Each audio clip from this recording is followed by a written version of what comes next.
শুভ সন্ধিয়া সকলোলৈ নমস্কাৰ জনাই আজিৰ অনুষ্ঠান আৰম্ভ কৰিবলৈ লৈছো। দিনটোৰ ব্যস্ততাৰ মাজত আহকচোন অলপ সময় জিৰণি লওঁ আৰু জিৰণিৰ মাজতেই আপোনাৰ প্ৰিয় অনুষ্ঠানত আপোনাৰ এখনি প্ৰিয় চিঠিৰ আমেজ লওঁ। আজিৰ অনুষ্ঠানলৈ আমাৰ যিখন চিঠি প্ৰেৰণ কৰিছে সেই চিঠিখন লিখিছে এগৰাকী সুলেখিকা, এগৰাকী শিক্ষয়িত্ৰী কবিতা চুতীয়া বাইদেৱে, আৰু তেখেত হৈছে চাবুৱাৰ এগৰাকী বাসিন্দা। আহকচোন তেন্তে আমি আমাৰ মাজত উপস্থিত থকা সুলেখিকা বন্দিতা বৰপাত্ৰ গোহাঁই কণ্ঠৰেই আজিৰ চিঠিখনৰ আমেজ লওঁ।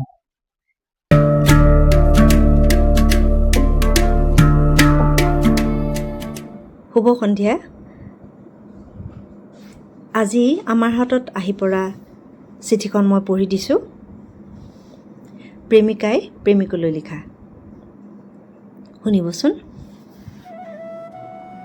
প্ৰিয় চন্দন, মৰম লোবা, বহুদিন বিৰতিৰ পাছত তোমালৈ বুলি এখনি উকা কাগজ মেলি ল'লোঁ।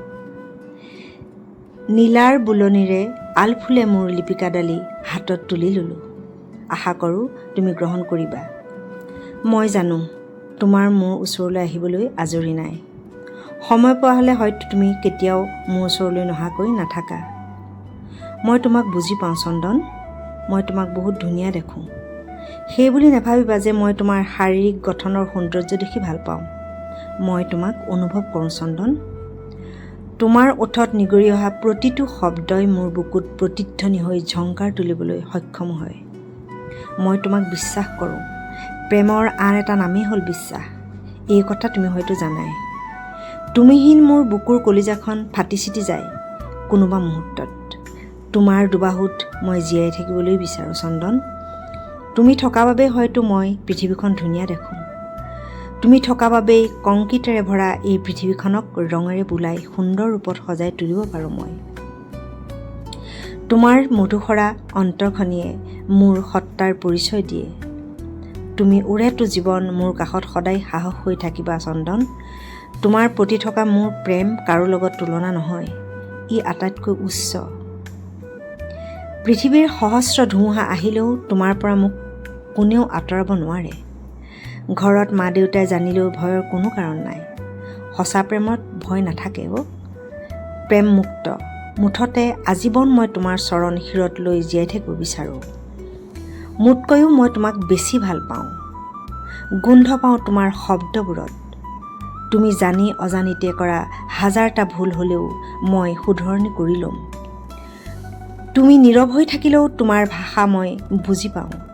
মই সদায় তোমাৰ আৰু তুমি সদায় মোৰ হৈ থকাটো বিচাৰোঁ। আশা কৰোঁ তুমি মোৰ চিঠিৰ উত্তৰত সঁহাৰি জনাবা। সদৌ শেষত তোমালৈ হিয়া ভৰা জোখবিহীন এধানি মৰম যাচিলোঁ। শেষত মোৰ চিঠি উত্তৰ দিবা বুলি মই আজীৱন আশাৰে বাট চাই থাকিম। ইতি তোমাৰ প্ৰেমিকা কবিতা চুতীয়া।